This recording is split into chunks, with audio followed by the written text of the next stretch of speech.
Bagaimana memitigasi konflik jika izin usaha pertambangan khusus nantinya diberikan kepada ormas keagamaan? Kami bahas saudara bersama dengan Edi Suparno, Wakil Ketua Komisi 7 DPR RI, juga bergabung Melki Nahar, Koordinator Nasional Jaringan Advokasi Tambang atau JATAM.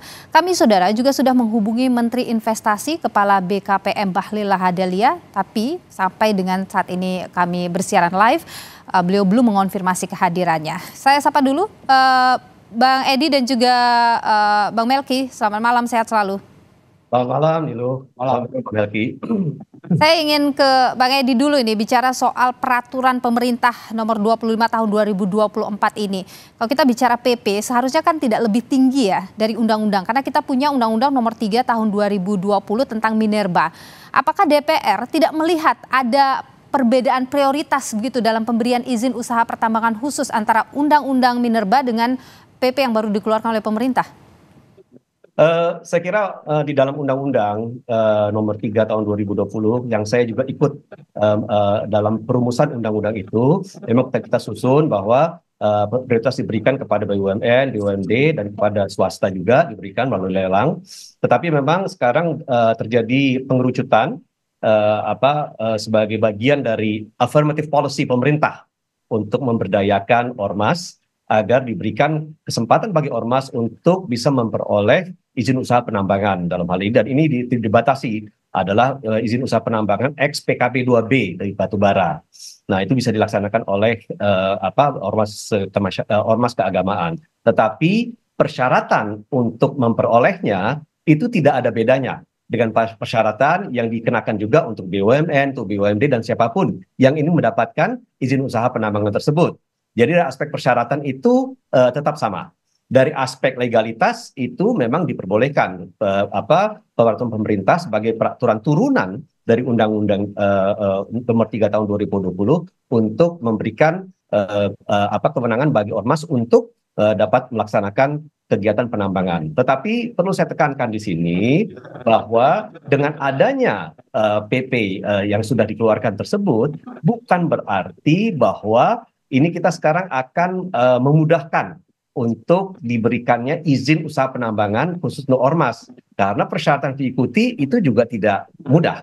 Ya, persyaratannya berbasis kompetensi, berbasis pengalaman, berbasis pemahaman teknis, pemahaman finansial, dan lain-lain. Ya, yang mana mungkin dari aspek keseluruhan, ya belum tentu semua ormas keagamaan memiliki kompetensi tersebut. Dan persyaratan itu menurut saya juga sebaiknya harus tetap dilaksanakan karena ini kan menyangkut masalah keselamatan kerja, masalah lingkungan hidup, masalah pendapatan negara, dan lain-lain. Jadi saya kira persyaratan tetap akan dilaksanakan secara ketat, dan saya kira juga ormas keagamaan harus melakukan approach terhadap PP ini dengan kehati-hatian, bukan dengan euforia bahwa dibuka izin untuk usaha penambangan. Bang Edi, kalau kita lihat ya di Undang-Undang Minerba itu kan prioritas diberikan kepada BUMN dan BUMD, tapi kemudian di PP prioritasnya kepada organisasi kemasyarakatan. Bukannya undang-undang lebih tinggi ya dari PP? Oh ya, memang undang-undang lebih tinggi daripada PP, tetapi kami rasa bahwa adanya pemberian ini untuk ke organisasi kemasyarakatan itu tidak melanggar karena bagaimanapun juga bisa saja dilaksanakan kemudian kerjasama antara BUMN dengan organisasi kemasyarakatan dalam bentuk kerjasama seperti joint venture dan lain-lain, termasuk juga dan BUMD. Jadi saya kira itu masih masuk dalam konteks yang kita atur di dalam Undang-Undang 3 nomor 2000, tahun 2020. Oke, saya ke Bang Melki dulu. Apa yang paling dikhawatirkan dari JATAM ketika keluar PP tahun 2024 ini? Iya, saya kira sebelum ke situ, ini sebetulnya bukan soal apakah kebijakan ini sesuai regulasi atau tidak, gitu ya. Karena kalau kita cek sejak awal, model kebijakan yang dikeluarkan Jokowi ini kan seringkali untuk dia terlihat legal, maka yang dia lakukan adalah mengotak-atik regulasinya. Kalau misalnya regulasinya tidak ada, dia kemudian membuat regulasi baru. Nah, persis itu yang terjadi hari ini. Lalu kemudian dia akan menutup celah kritisme publik begitu, bahwasannya misalnya regulasi semisal PP 2524 ini dia bertentangan dengan Undang-Undang Minerba misalnya. Jadi kita justru membacanya ke arah sana bahwa Oke. Ini memang dalam rangka untuk kemudian membuat kebijakan yang dikeluarkan rezim Jokowi ini terlihat legal secara hukum. Itu satu. Oke. Lalu nyambung ke pertanyaan Mbak Nurul bahwa situasi hari ini kita, Pak Edi dan teman-teman semua, itu sangat sangat mengkhawatirkan. Saya ambil contoh misalnya, kita detailkan apa yang disampaikan Pak Bahlil tadi ketika dia dengan lantang bicara soal memberikan konsesi batubara terhadap ormas keagamaan. Nah, saya mau bilang bahwa apa yang terjadi 2 periode kekuasaan Jokowi, ekspansi pertambangan batubara itu benar-benar mengokupasi ruang pangan dan sumber air warga. Saya ambil contoh konkret misalnya, di Kalimantan Timur itu Pak Edi, teman-teman semua, 47 orang sudah mati tewas di lubang-lubang tambak. Oke. Lalu tiba-tiba Jokowi ingin memberikan konsesi yang baru lagi kepada ormas ini, yang notabene yang jadi korban selama ini adalah juga anggota dari ormas-ormas yang akan menerima konsesi dan Jokowi. Jadi saya kira ini benar-benar ngabur gitu. Ini kebijakan yang betul-betul mengobral kekayaan alam tadi hanya untuk keuntungan sendiri. Bang Melki, apa implikasi sosial paling besar yang mungkin bisa terjadi kalau PP ini jalan? Iya, kan gini, kan patokannya kan pemerintah ingin kasih konsesi bekas PKP2B kan. Kalau kita cek perusahaan-perusahaan PKP2B, terutama yang generasi 1 ini, mulai dari Tamto Harum, Arutmin, Kepilo, Primakul, Kineko Jaya Agung, dan sebagainya. Konsesi mereka memang itu luasnya minta ampun selama ini. Bahkan mencaplok ruang pangan warga. Lalu tiba-tiba tadi Jokowi ingin memberikan konsesi kepada ormas-ormas ini. Maka apa yang terjadi? Ya, yang terjadi adalah percepatan dan perluasan perusakan kawasan pangan warga, terutama di Pulau Kalimantan karena di sana deposit batubara terbesar di Indonesia. Justru ini kemudian menjadi aneh, termasuk ormas keagamaan. Ya. Salah satunya PBNU. Saya mau bilang gini, yang harusnya diambil oleh PBNU hari ini adalah sikap kritismenya bahwa kebijakan ini keliru gitu. Yang harusnya dipersoalkan adalah ada ruang pangan warga sebagai basis produksi utama yang selama ini sudah dicaplok dan itu mestinya dilindungi. Bukan justru dirusaki dengan memberikan konsesi baru. Gitu. Oke. Bang Edi, bagaimana pemerintah dan DPR kemudian akan menghadapi konflik sosial besar yang mungkin bisa muncul dengan PP ini? Ya, saya kira kita jangan menghakimi dulu ya ormas agama bahwa nanti akan menambah kerusakan di sektor pertambangan di Indonesia, sektor lingkungan.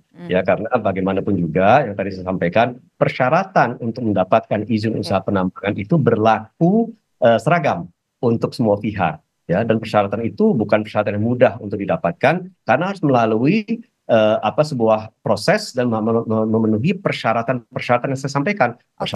Bang Edi, maaf saya potong Anda. Kalau kita bicara soal tambang dan sebagainya yang terjadi sekarang tanpa keluar PP ini, tanpa memberikan ke organisasi masyarakat juga, organisasi kemasyarakatan atau keagamaan, tambang itu sudah menimbulkan kerusakan yang begitu besar. Bagaimana kemudian menjamin ini tidak akan menambah lagi kerusakan yang terjadi misalnya sekarang?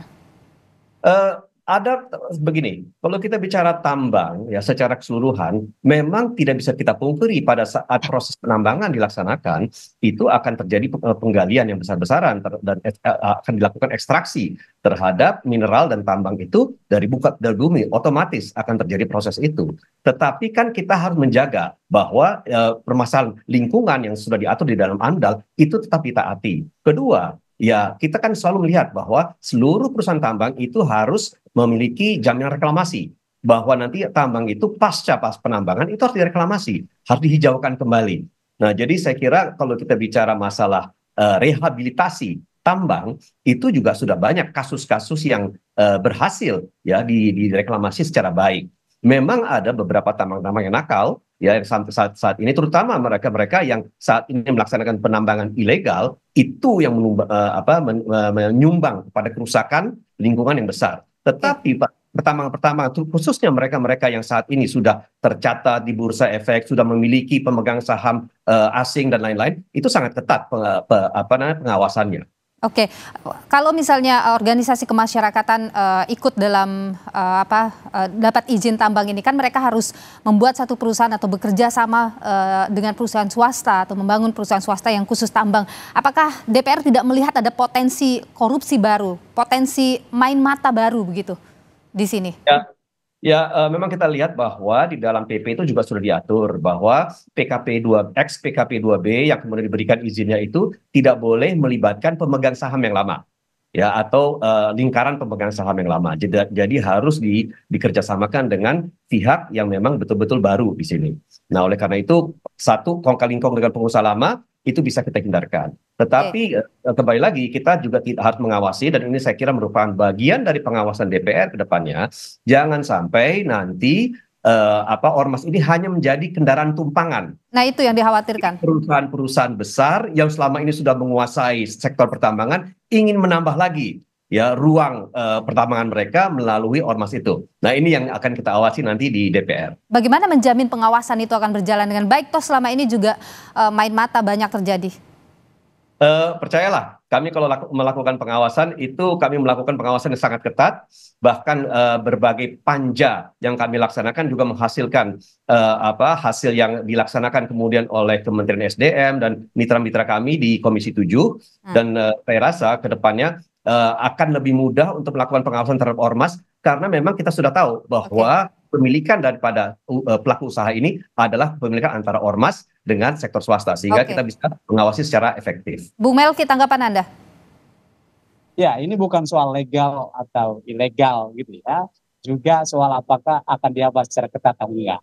Karena yang terjadi selama ini justru sebaliknya, seluruh yang disampaikan PD itu kontradiksi dengan situasi yang terjadi di lapangan gitu ya. Jadi seketat apapun regulasinya, itu di lapangan tetap amburadul gitu ya, tetap berantakan. Jadi ini bukan soal apakah punya regulasi atau enggak. Yang terjadi seperti yang saya bilang tadi, memang tambang itu kan dia model ekonomi yang rapuh gitu ya, dia tidak berkelanjutan. Dan dalam konteks PP 25 2024 itu kan yang akan menambang ini kan Mbak Nilu adalah perusahaan profesional, tapi pemegang kendalinya, pemegang saham terbesarnya adalah ormas keagamaan itu sendiri. Nah, pertanyaannya adalah ketika misalnya operasi tambang justru mengokupasi wilayah pangan warga, gitu, menghancurkan pangan warga, seperti di Kutai Kartanegara misalnya, saya ambil contoh, ya, contoh konkret, tambang batubara membuat belasan rumah warga itu amblas, tanpa ada penegakan hukum, Pak Edi. Jadi ini gimana? Sementara mereka-mereka yang jadi korban, yang saya bilang tadi Mbak Nilu, adalah anggota atau ormas dari anggota dari ormas-ormas yang akan mendapat konsesi ini.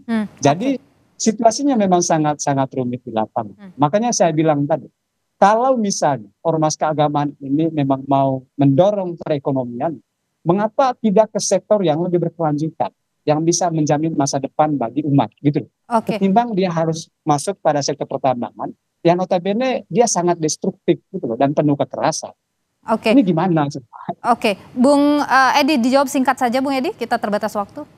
Ya, pertama ya saya kira mungkin kasus-kasus tertentu itu mungkin terjadi, tetapi tidak bisa langsung digeneralisir bahwa sektor pertambangan kita sesungguhnya rusak parah, tidak seperti itu. Itu pertama. Artinya kalau itu rusak parah, saya tidak menjalankan tugas saya dengan baik. Dengan teman-teman yang lain juga begitu. Itu pertama. Terus kedua, jangan juga kita langsung asumsikan dengan terbitnya PP itu nanti semua ormas keagamaan akan berbondong-bondong untuk meminta izin usaha. Tidak juga.